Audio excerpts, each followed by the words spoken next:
गांव में एक किसान रहता था। वो बहुत गरीब था। उसके पास खेत तो थे, परंतु वो बहुत आलसी था और परिश्रम करने से भी डरता था, जिसके कारण फसल अच्छी नहीं होती थी और वो अपने परिवार का पालन पोषण ठीक से नहीं कर पाता था। इस कारण घर में सभी लोग दुखी थे। एक बार उसे पता चला कि पास के ही गांव में एक महात्मा आए हुए हैं। वो सबकी समस्याओं का समाधान करते थे। किसान ने भी सोचा कि महात्मा के पास जाकर मैं भी अपना गरीबी दूर करने की तरकीब पूछता हूँ। ऐसा सोचकर वो महात्मा के पास गया। जब वो उसकी कुटिया पर पहुंचा, तब महात्मा खेत में कुछ खुदाई कर रहे थे। पसीने से भीगे हुए महात्मा अथक परिश्रम कर रहे थे।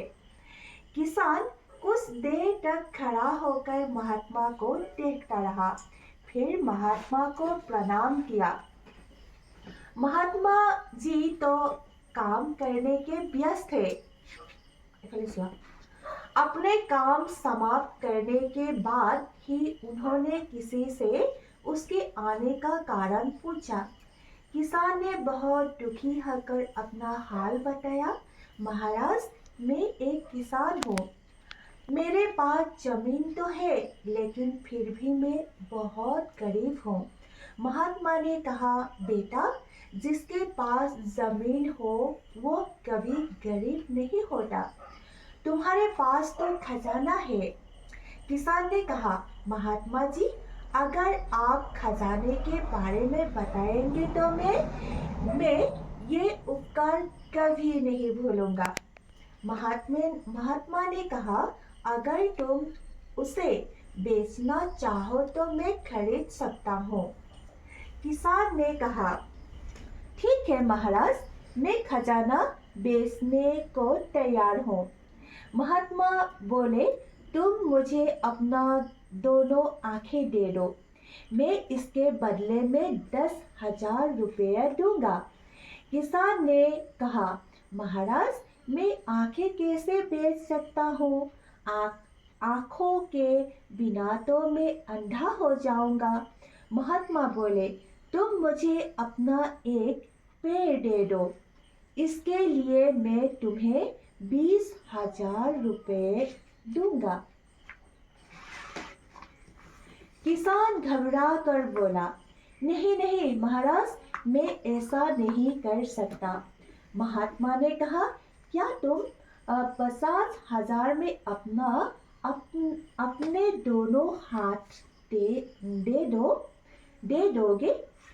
किसान घबरा कर बोला, महाराज, मैं बिना हाथों के अपना काम कैसे करूँगा? मैं अपने हाथ पैर बेचकर धनी नहीं बनना चाहता। महाराज बोले, बेटा, मैं तुम्हें यही बात समझाने की कोशिश कर रहा हूँ।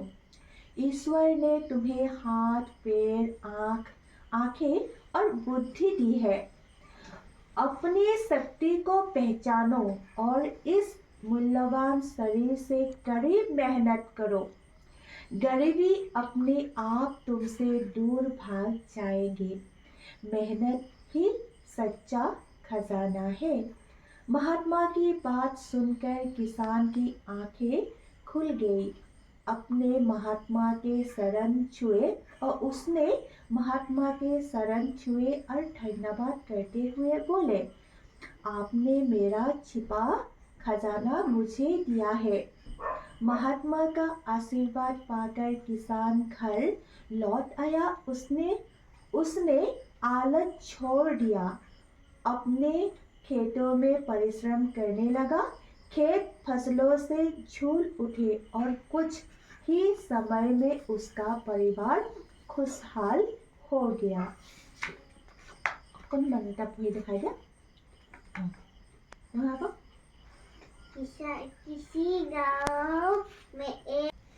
किसी गांव में एक किसान रहता था।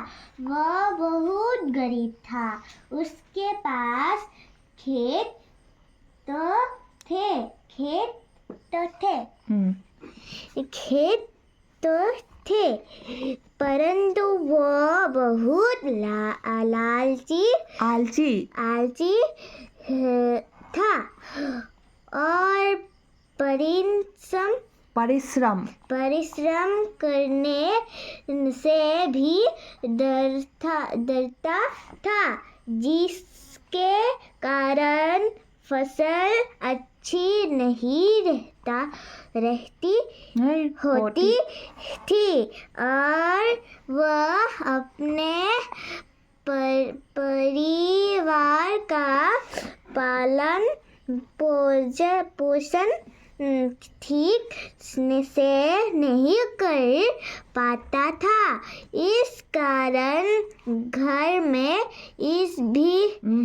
सभी लोग दुखी थे।